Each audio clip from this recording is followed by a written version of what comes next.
ওপার বাংলায় সঙ্গে রয়েছে আমি শিল্পা। বিস্তারিত খবরের দিকে। পানীয় জলের দাবিতে রানীগঞ্জ বিডিও অফিসের সামনে বিক্ষোভে বসলেন বিজেপির বিধায়ক তথা রাজ্যনেত্রী অগ্নিমিত্রা পল সহ বিজেপি কর্মী সমর্থকেরা। আসানসোল দক্ষিণের গ্রামীণ অঞ্চল এলাকাতে পানীয় জলের সমস্যা দেখা যায়। বহুদিন ধরে পানীয় জলের দাবিতে বিক্ষোভ দেখাচ্ছে গ্রামবাসীরা। বিক্ষোভে সামিল হয়েছেন অগ্নিমিত্রা পল। বিক্ষোভে বসে মুখ্যমন্ত্রী ও প্রশাসনের বিরুদ্ধে ক্ষোভ উগরে দেন আসানসোলের বিধায়ক অগ্নিমিত্রা পল।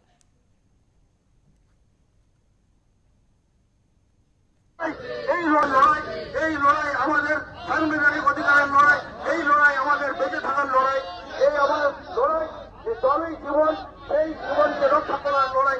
তাই আসুন আমরা সকলেই এই আন্দোলনে সামিল হই।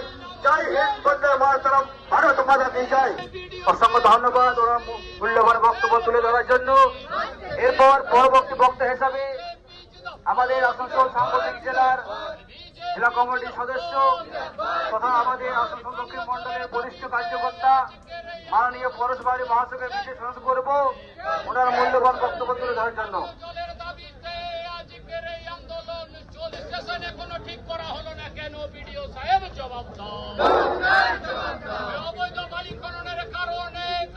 মাননীয়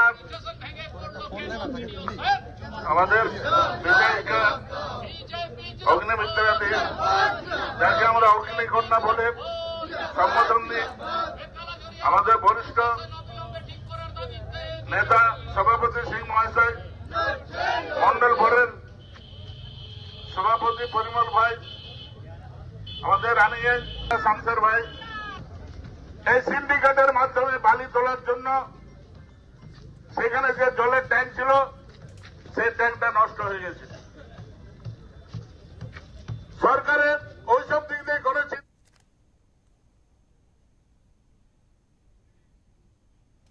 আমাদের সঙ্গে ইতিমধ্যে টেলিফোন লাইনে রয়েছেন আমাদের প্রতিনিধি জয়ন্ত সাহা। জয়ন্ত, তোমাকে জিজ্ঞাসা করব, আসানসোলে কিন্তু আমরা জানি যে বহু দিনে তাদের ওখানে পানীয় জলের সমস্যা রয়েছে এবং বিভিন্ন সময় তারা বিক্ষোভ দেখিয়েছেন। আজ শেষ পর্যন্ত তারা অবস্থান বিক্ষোভে বসেছেন। কি আপডেট রয়েছে সেখানকার, আমাদের বিস্তারিত জানাও। তোমরা জানি এটা কি রানীগঞ্জ গ্রামীণ অঞ্চল যেটা বলে দক্ষিণ বিধানসভার অন্তর্গত রানীগঞ্জ এলাকা পড়ছে। গ্রামীণ অঞ্চল এলাকাতে বেশ কিছুদিন ধরে জলের সমস্যা ভুগছে স্থানীয়রা, পানীয় জল পাচ্ছে না। সেই নিয়ে একটা ক্ষোভ ভুগছিল। অনেকবার বিডিওকে জানানো হয়েছিল, সুরাহা পায়নি। অবশেষে দক্ষিণের বিধায়ক অগ্নিমিত্রা পালকে স্থানীয় গ্রামবাসীরা জানিয়েছেন। তারপরে উনি সব নিজের কর্মীদেরকে নিয়ে সঙ্গে করে বিডিও অফিসের সামনে যে রাস্তা ছিল রাস্তা অবরোধ করে অবস্থান বিক্ষোভে বসে যায়। প্রায় ঘন্টা 1.5 থেকে 2 ঘন্টা পর্যন্ত অবস্থান বিক্ষোভ ছিল। সেখানে বিজেপির ঝান্ডা ছিল, নিজের ঝান্ডা, এবং স্থানীয় নেতৃত্বদেরকে নিয়ে বিক্ষোভ সামিল হয়েছে এবং বিডিওর সঙ্গে দেখা করেছেন। বিডিওকে একটা লিখিত জমা দিয়েছেন, যেটা স্মারকলিপি বলা চলে, স্মারকলিপি দেওয়া হয়েছে। অগ্নিমিত্রা পা নিজে দিয়েছেন বিধায়ক প্যাডে। কিন্তু তোমরা জানি না কি এই জলের সমস্যাটা হয়েছিল যবে আসানসোল দামোদর নদের ওপরে যে পুলটা ভেঙে পড়ে গেছিল, জলের তলে ভেসে গেছিল। তারপর থেকে কিন্তু পরবর্তীকালে ওই সাইডে দক্ষিণ বিধানসভার গ্রামীণ অঞ্চল এলাকা, বিস্তৃত অঞ্চল যে রানীগঞ্জ এলাকাগুলো আছে সেগুলো জল কিন্তু পাচ্ছিল না। কিন্তু ট্যাঙ্কারের মাধ্যমে জল দেওয়ার ব্যবস্থা করা হয়েছিল, কিন্তু সেই পরিমাণ মতন জল যাচ্ছে না, ঠিক মতো ট্যাঙ্কার আসছে না। সেই নিয়ে ক্ষোভ দেখা দিয়েছিল। পরবর্তীকালে সে জল পাচ্ছে না বলেই ক্ষোভে স্থানীয়রা অগ্নিমিত্রা পালকে জানানোর পর অগ্নিমিত্রা পাল সেখানে যে বিক্ষোভ দেখায়, অবশেষে স্মারকলিপি দেওয়ার পরে সেখান থেকে অবস্থান বিক্ষোভ উঠিয়ে নিয়ে চলে গেছেন অগ্নিমিত্রা পাল। পরবর্তীকালে জানিয়ে দিয়েছেন যদি জলের সমস্যা শীঘ্রই না মিটে তাহলে বৃহত্তর আন্দোলন নামবেন, এমনটা জানতে পারছি। একদমই জয়ন্ত, অনেক ধন্যবাদ তোমাকে।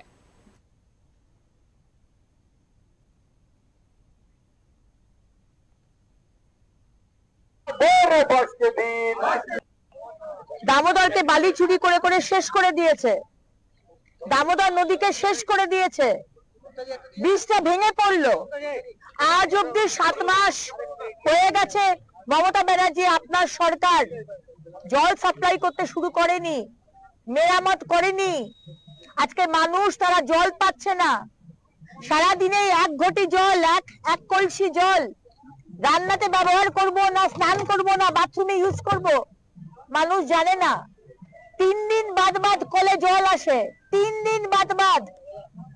যারা ট্যাঙ্কার জল দিত কন্ট্রাক্টর, তাদের আপনারা পয়সা দিচ্ছেন না, বিল ক্লিয়ার করছেন না, তারা ট্যাঙ্কার সাপ্লাই করা বন্ধ করে দিয়েছে। তারা পিএইচই ডিপার্টমেন্টে গিয়ে আন্দোলন করছে, ডেপুটেশন দিচ্ছে।